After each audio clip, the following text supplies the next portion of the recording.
Lui ha anche il complimento.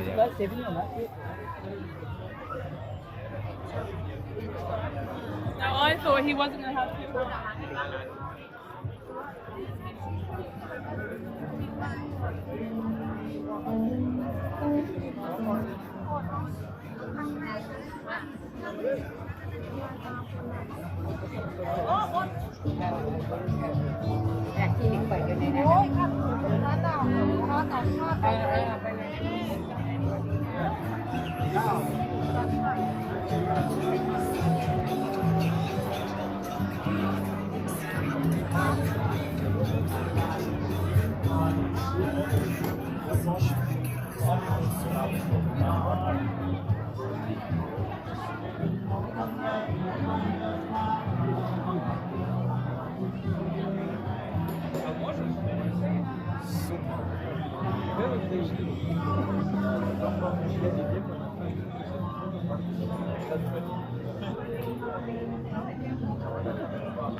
Marco,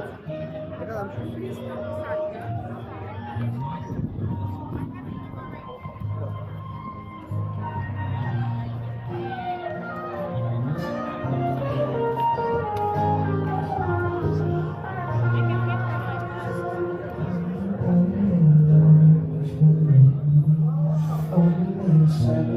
Starts now, I'm open when it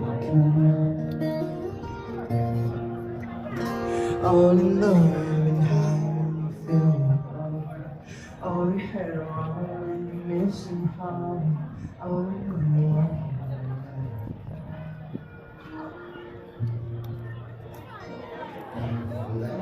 22.6. Yes.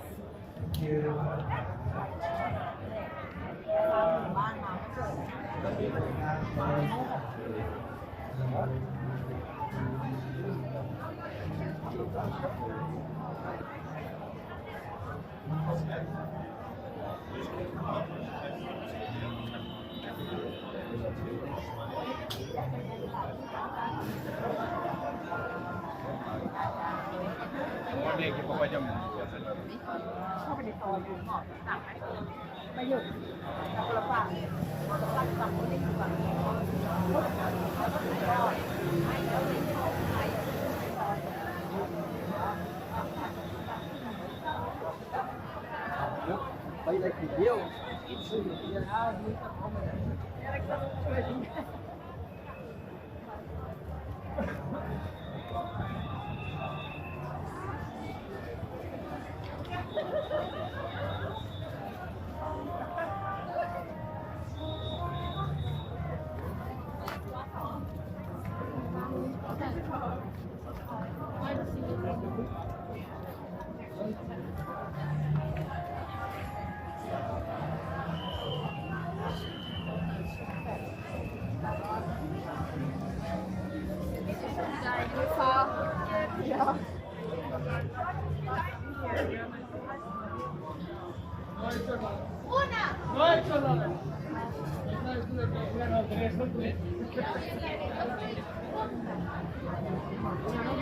Oh, ¿quieres que te componga? Hace un calor. Si yo cuando hacía asado y estaba... A mí no me gusta el pan de gas. 3 segundos te empaban los...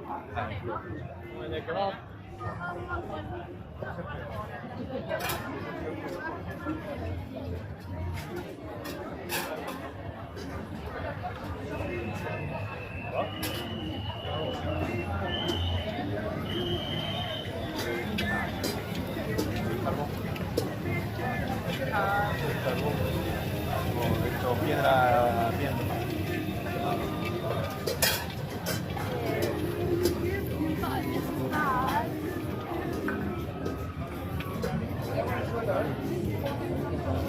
Ya no hay un rojo ni uno.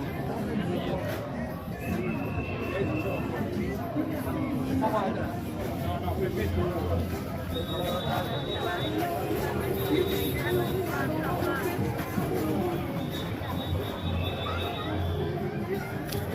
पे तो ब्रेड भी खाए हो ना उसमें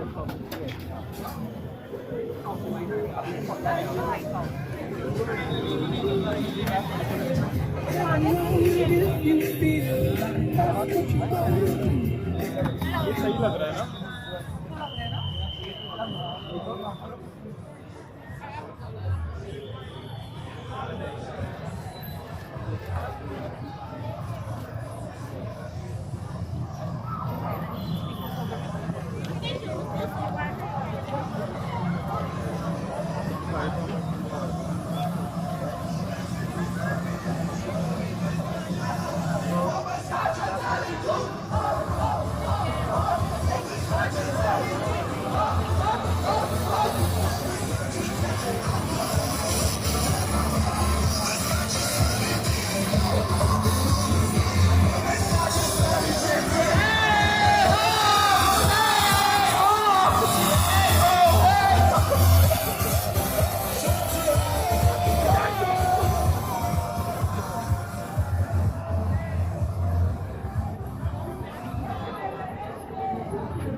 Asta se mănâncă așa.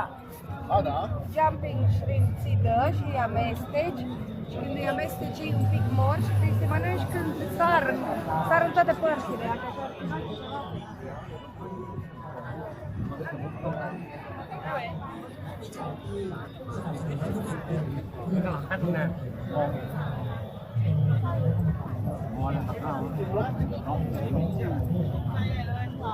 น้องมันเด้งๆเหรอ บริการวิชาการด้านผู้สูงอายุนะครับวันนี้ก็พูดคุยกับอาจารย์บางหลายเลยนะครับแต่ใครที่อยากจะรู้ว่าโรงเรียนผู้สูงอายุนี่ครับหรือว่าเรื่องของผู้สูงอายุเป็นยังไงโดยเฉพาะในพื้นที่เขตจังหวัดภูเก็ตของเรานะครับ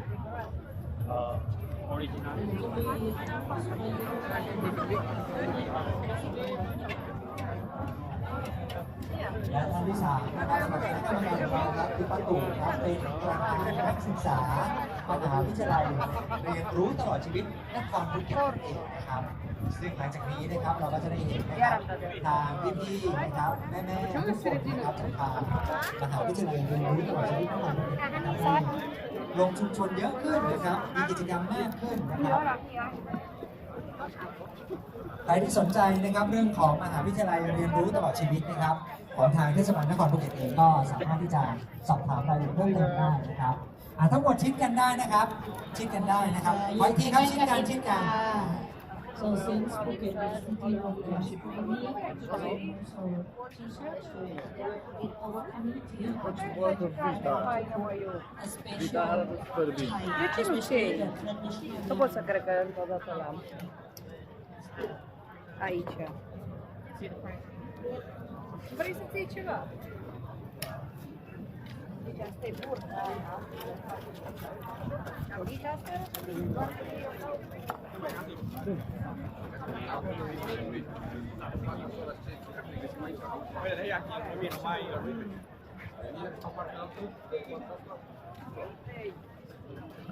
Thank you. เดี๋ยวสักครู่หนึ่งครับแม่หญิงครับเราจะเข้าสู่การแสดงของทางคาบาเร่นะครับจากอาร์เจน่าคาบาเร่นั่นเองนะครับตอนนี้เราอดใจรอสักครู่หนึ่งนะครับ เดี๋ยวเราจะมีการพูดคุยนะคะขออนุญาตสอบถามคนที่มาร่วมงานสักนิดหนึ่งเอาแล้ว ฝั่งนี้ก็ได้นะครับแม่หญิงครับ โดยเฉพาะคนที่เข้าร่วมการแข่งขันกับเรานี่ก็ได้นะ โอ้โห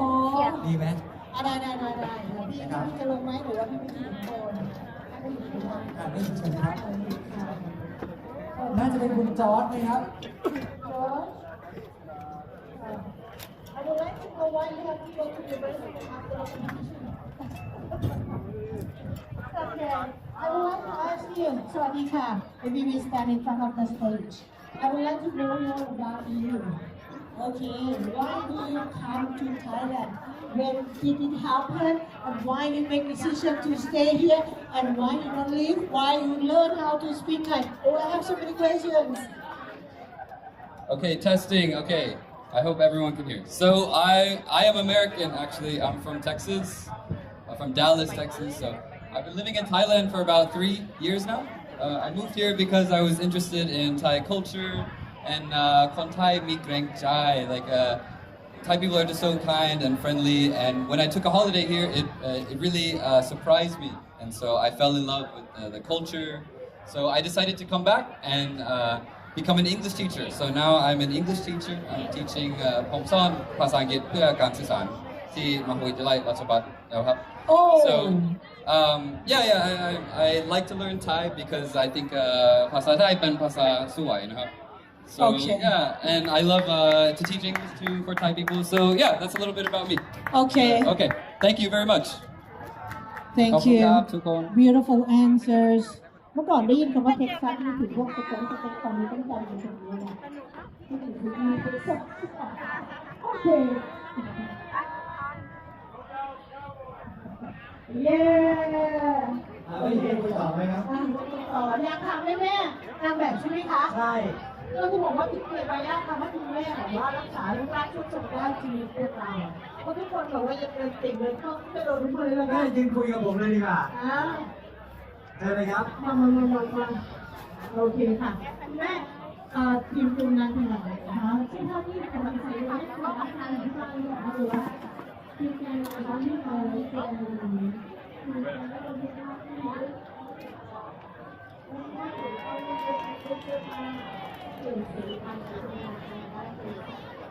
คำว่าเรื่องที่เราทำงานนะคะคำว่าไม่ให้อยู่เราตรงไหนดีคะโดยส่วนตัวแล้วของตัวเองเริ่มเป็นที่15 ปีเริ่มไปวัดก่อน Oh, she started. I asked her how she prepared herself or why she likes to wear this kind of costume. She said, when I'm getting married, and you can ask her.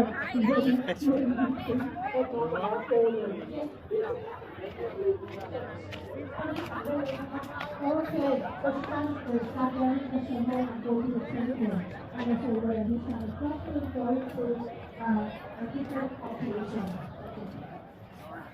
มีคำถามเลยนะครับมีคำถามที่เกี่ยวกับในเรื่องของเวลาที่คุณในนั้นไม่มีเรื่องจะออกมาดูการนอกบ้าน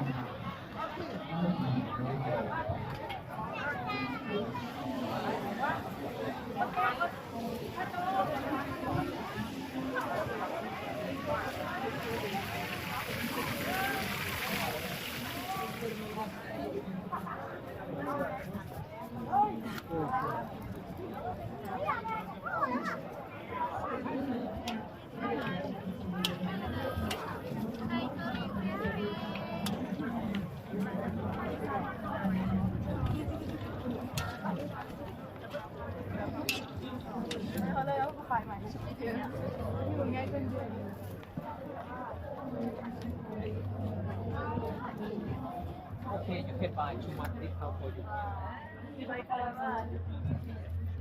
Huh?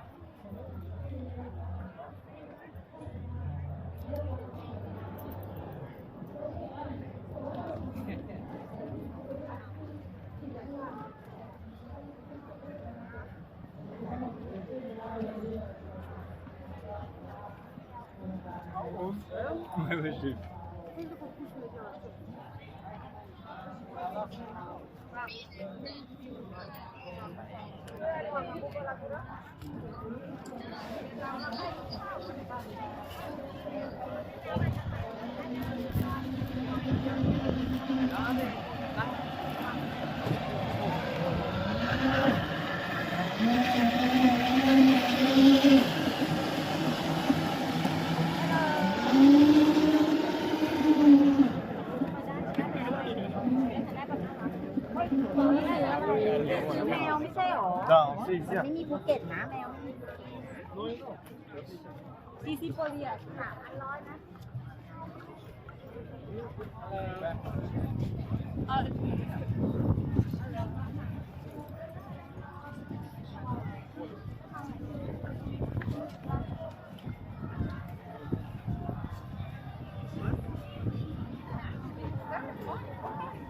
on the other side, mate, you can hear it.